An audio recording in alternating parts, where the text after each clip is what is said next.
నమస్కారం ప్రియా చౌదరి గారు. కొన్నిసార్లు మనం ఎంత మంచికి వెళ్ళినా చెడే ఎదురవుతుంది. కానీ అలాంటి సమయంలో మన మంచితనం కూడా నిలబెట్టుకోవాల్సినటువంటి అవసరం చాలా ఉంటుంది. దానికి పరిష్కార మార్గం ఏం చెప్తారు? విఘ్నత అనే 3 అక్షరాలు విఘ్నత మనలో ఒకసారి మననం చేసుకుంటే ఎప్పుడైనా కానీ మన ఎమోషన్స్ని మనం ఎప్పుడు కంట్రోల్లో పెట్టుకోవాలి నాగరాజ్ గారు. ఇంకొకటి ఏంటంటే మన ఆలోచనలు ఎదుటివాడికి ఉండవు. ఎప్పుడైతే మన ఎక్స్పెక్టేషన్స్ తలకిందులైనాయో లేకపోతే మనం అనుకున్నది దానికి భిన్నంగా జరిగిందో అప్పుడు మన యొక్క బిహేవియర్ ఎలా ఉంటుందో అదే మనం. చాలామందికి నాకు బోళ్ళనే నిత్యం ప్రతి ఒక్కరికి చాలామందికి ఎక్స్పీరియన్స్ అవుతూనే ఉంటుంది. ఏదో మంచి చేద్దామని పోతాము, తిరిగి చివరికి ఏమంటారు అని అంటే మనకే వస్తుంది. మళ్ళీ మనం ఏమనుకుంటాం అంటే అరే మనం ఇంత వీళ్ళ కోసం వీళ్ళ మంచి కోసం చేసి ఇంత చేసాం కదా, చివరికి మనకు మిగిలింది ఇదా అని చెప్పి తిరిగి మనం సహనాన్ని గనక కోల్పోయాము అంటే మనలో ఉన్నటువంటి వికృత రూపం అనేది బయటకు వస్తుంది. కానీ మన క్యారెక్టర్ తెలియకుండానే లాస్ అవుతుంది కొన్నిసార్లు, లాస్ అవుతుంది. అయితే ఇక్కడ ఒకటి మనము అనలైజ్ చేసుకోవాలి నాగరాజు గారు. మంచికి పోతే చెడు ఎదురవుతుంది అనేది ఎప్పుడు ఎక్కడ జరుగుతుంది అని అంటే ఎదుటివాడిని గురించి మనం సరిగ్గా అంచనా వేయకుండా మన దృక్పథంతో మనం వెళ్ళినప్పుడు. రెండవది ఏంటంటే విషయం మీద అవగాహన లేకుండా వెళ్ళినప్పుడు. ఈ 2 సందర్భాల్లోనే జరుగుతుంది.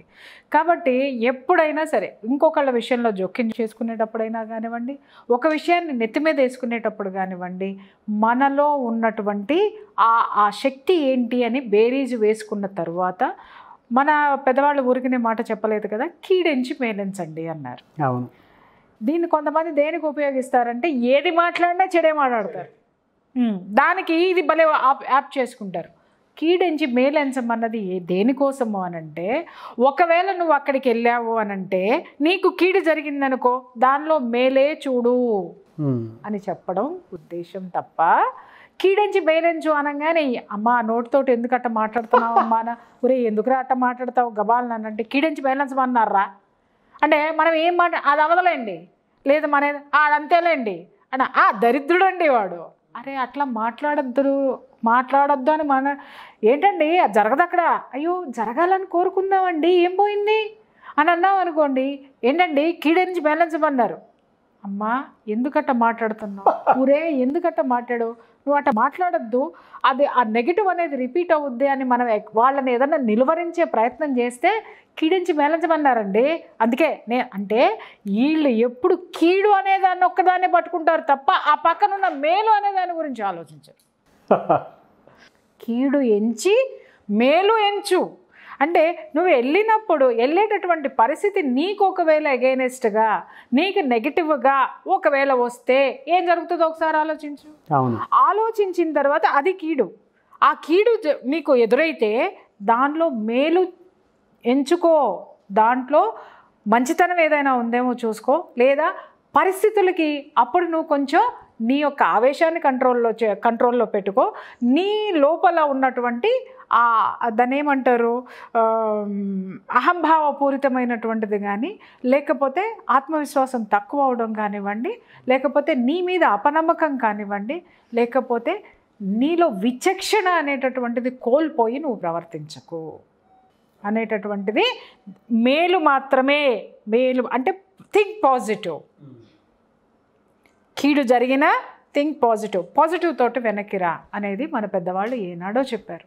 కాబట్టి ఒక పని మనం చేసేటప్పుడు నాగరాజు గారు మన శక్తి సామర్థ్యాలు ఏంటి, మనం చేయగలమా లేదా, లేదు ఎదుటివాడి పనిలో తలదూర్చామంటే వాడు ఎలాంటి వాడు, స్వార్థపరుడా, లేకపోతే ఆమె ఎలాంటిది, స్వార్థపరురాలా, లేకపోతే ఆవిడలో పాజిటివ్ థింకింగ్ అనేది ఉందా, లేకపోతే ఆవిడ ఒక మంచి వ్యక్తి, ఆ మనిషిలో ఉన్నటువంటి గుణగణాలను బట్టో లేకపోతే మనం నెత్తినెత్తుకున్నటువంటి ఆ పని యొక్క శక్తి సామర్థ్యాలు, మనలో ఉన్నటువంటి శక్తి సామర్థ్యాలను బట్టో అక్కడ మనకు వ్యతిరేకత జరుగుతుంది తప్ప మనకి అంటే దాని మీద సరైనటువంటి అవగాహన లేకుండా వెళ్ళిన పక్షంలో ఇంకొకటి కూడా ఉంటుంది. నేను మంచి ఆలోచించి కదండి వెళ్ళాను అని అంటావు. నీ ఆలోచన మంచిదే, నీకు నువ్వు ఆలోచించుకున్నావు, ఎదుటాడి గురించి కదా ఇక్కడ ఆలోచించమని. అవును, నీ పని నువ్వు నెత్తి మీద ఎత్తుకునేటప్పుడు దానిని మొయ్యగలిగేటటువంటి శక్తి సామర్థ్యాలు నీలో ఉన్నాయో లేవో కదా నిన్ను ఆలోచించుకోమంది. ఇవి రెండు ఆలోచించుకొని ముందుకెళ్ళండి సార్. ఒకవేళ మనకి ఎదురు వచ్చినా కూడా ఓకే వీడి వేదవాన్ని ముందే తెలుసు కదా ఇలా జరుగుతుందని అనుకుందాంలే, సరే కానీ వీడిని రాని మళ్ళీ మాట్లాడతాం అని చెప్పేసి అని ఒక ఆలోచన అనేది మనకి మనం సర్ది చెప్పుకుందాం. కానీ ఎప్పుడూ కూడా ఆవేశంతో కానివ్వండి, మనం ఎదవలమైపోయామని చెప్పేసి అని ఆత్మన్యూనత భావానికి మనం లొంగిపోవటం కానివ్వండి, లేకపోతే ఎదుటివాడు వెధవా అని చెప్పేసి అని మనం ఒక నిర్ణయానికి కానీ రావాల్సినటువంటి అవసరం లేదు. ఒక విశ్లేషణ, అరే నేను ఎక్కడ తప్పు చేసి ఉన్నాను, నేను అంతా మంచిగా చేశాను, ఎదుటివాడు కరెక్ట్గా రిసీవ్ చేసుకోలేదు, ఓకే వీడి మనస్తత్వం ఇది కాబోలు, ఒక పాఠం నేర్చుకున్నా నేను. దీనివల్ల ఏం జరిగింది, ఒక పాఠం, వాడు ఎలాంటి వాడో బయటపడింది. Good, thanks to universe, thank you, నాకు నేనే థ్యాంక్స్ చెప్పుకొని వాడికి కూడా థ్యాంక్స్ చెప్పి, ఎదుటాడు ఎవడైతే నన్ను ఫూల్ని చేశాడో వాడికి కూడా థ్యాంక్స్ చెప్పి వెనక్కి వస్తా. లేదు, ఒక పని నెత్తనేసుకున్నాం, ఒక వ్యవస్థను నడిపిద్దాం అనుకున్నాం, లేకపోతే వ్యవస్థలో ఒక ముఖ్యమైన పాత్ర పోషిద్దాం అనుకున్నాం, అందరూ మన మంచితనాన్ని వాడేసుకున్నారబ్బా, చివరికి చిత్తు పో అవతలకి అని అన్నారబ్బా. అప్పుడు మనం నేర్చుకోవాల్సింది ఏంటంటే మనలో ఎంత ఎదవతనం ఉంది, మనం ఎంత ఎదవలము అంటే ఏంటి, అరే అందరూ స్వార్థపరులు, నీకన్నీ ఈ మిగిలినాడు ఎవ్వడు ఎత్తుకున్నటువంటిది గంప నేనెత్తిన ఎందుకు ఎత్తి పెట్టారంటే నువ్వు ఎదవ కాబట్టి నేను ఎత్తి పెట్టారు, నువ్వు పోటుగాడవని ఎత్తి పెట్టలా. లేదు, నువ్వు ఫీల్ అయ్యావు, నువ్వు పోటుగాడివి కాబట్టి నువ్వు ఆ పని చేసేయగలనని నువ్వు ఫీల్ అయ్యావు. బట్ వాళ్ళు స్వార్థంతో ఆలోచించారు, నువ్వు ఫీల్ కాలా. అక్కడ ఏం ఆలోచించాలంటే రైట్, ఈ యొక్క పని ఏదైతే ఉందో మన శక్తికి మించినటువంటి వ్యవహారాల్లో మనం జోక్యం చేసుకోవద్దు, మనల్ని అవతల పారేస్తారు. ఏ నిమిషానైనా ఎక్కడి నుంచి అయినా సరే కత్తిరించి అవతల పారేస్తారు. సో 4 వైపుల నుంచి కత్తులు కత్తెరలో రెడీగా ఉంటాయి. కాబట్టి బాబు మన శక్తి ఎంతో, మన పని ఎంతవరకో అంతవరకు చూసుకుందాము, మనల్ని మనం కాపాడుకుందాము, ఎదుటివాడి పట్ల అబ్జర్వేషన్తో ఉందాము, మనం చేసేటటువంటి పని పట్ల కూడా అబ్జర్వేషన్, అవేర్నెస్, ఎరుకతోటి ఉండాలి, అవేర్నెస్ తోటి ఉండాలి. అరే ఏది వచ్చినా కానీ దాన్ని ఎలా మనం తిప్పికొట్టగలమో, దాన్ని ఎలా భరించేటటువంటి మనలో ఉన్నటువంటి శక్తిని ఎలా కూడగట్టుకోవాలి, లేదా పక్కవాడి నుంచి ఎలా సపోర్ట్ తీసుకోవాలి అని ఆలోచించాలి తప్ప మంచికి పోతే చెడేదేరైందేంద్రా, ఈడంతేరా ఆడంతేరా, నీకు మిగిలిన వాల్యుబుల్ టైంని ఒక వెధవ కోసము అదే పదే అనుకొని డిప్రెషన్లోకి వెళ్ళిపోయి వాడు వెధవని ప్రూవ్ అయిపోయింది, ఇంకొకసారి వాడి దగ్గర ఎలా ఉండాలో ఒక పాఠము ఈరోజు నీకు ఈ వ్యవస్థ నేర్పించింది, ఈ వ్యక్తి నేర్పించాడు, యూనివర్స్ నీకు ఒక పాఠం నేర్పించినందుకు నేర్పించడానికి థ్యాంక్స్ చెప్పు, విశ్వానికి థ్యాంక్స్ చెప్పు, అవకాశం ఇచ్చిన నీలో నీకు థ్యాంక్స్ చెప్పుకో, హ్యాపీ. ఒక పాఠం నేర్చుకున్నావు, దాని నుంచి పాఠాలు నేర్చుకోండి తప్ప మంచిగా పోతే చెడు ఎదురైంది, మనం వెధవలం అయిపోతాం, మనం ఫూల్స్ అయిపోతామనంటే అది మనమే అంటే మన మీద మనకు ఒక అవగాహన లేక, మనం ఎత్తుకునేటటువంటి మన శక్తి మీద మనకు ఒక అవగాహన లేక, ఎదుటివాడి మీద అవగాహన లేక మనకు మనం తెచ్చిపెట్టుకున్నటువంటి ప్రారబ్ధ కర్మ. Yes, okay. తన్ను మాలిన ధర్మము మొదలు చెడ్డ బేరము. మంచికి ఏడు బొమ్మన్నాడు వయా, నీకు సాయానికి వెళ్ళు, మంచికి వెళ్ళాను అనకు, అర్థమైందా? సాయం చేయకపోతే ఎదురొచ్చిందండి అని మాట్లాడు, నీ సాయం వాడికి అక్కర్లా, ఇంకోసారి పోకు.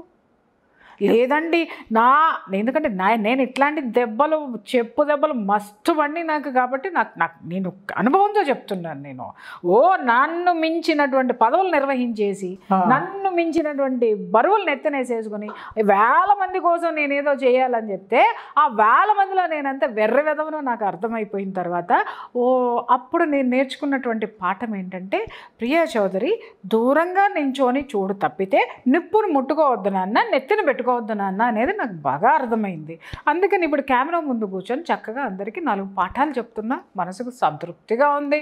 ఎవడు తిట్టుకున్నా నా దగ్గరికి రాదు, ఎవడు పొగిడినా నా దగ్గర రాదు, నా పని నేను చేసుకుంటున్నాను, ఇంటికి పోతున్నాను, నా పిల్లకి ఏమన్నా చేస్తున్నాను, నా సంసారంలో ఏం కావాలో చూసుకుంటున్నాను, హాయిగా కళ్ళు మూసుకొని మెడిటేషన్ చేసుకుంటున్నాను. బావలా నేను తెలుసుకోవాలా, జ్ఞానిని అయ్యాను కదా, ఆ జ్ఞానం నాకు వచ్చింది కదా, అప్పుడు యూనివర్స్కి అప్లై చేస్తానన్నమాట.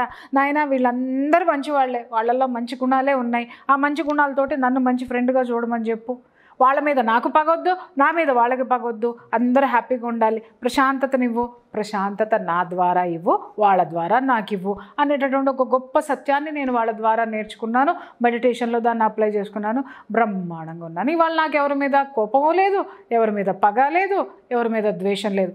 అలాగని ఎవడైనా నా జోలికి వస్తే వదిలేదీ లేదు.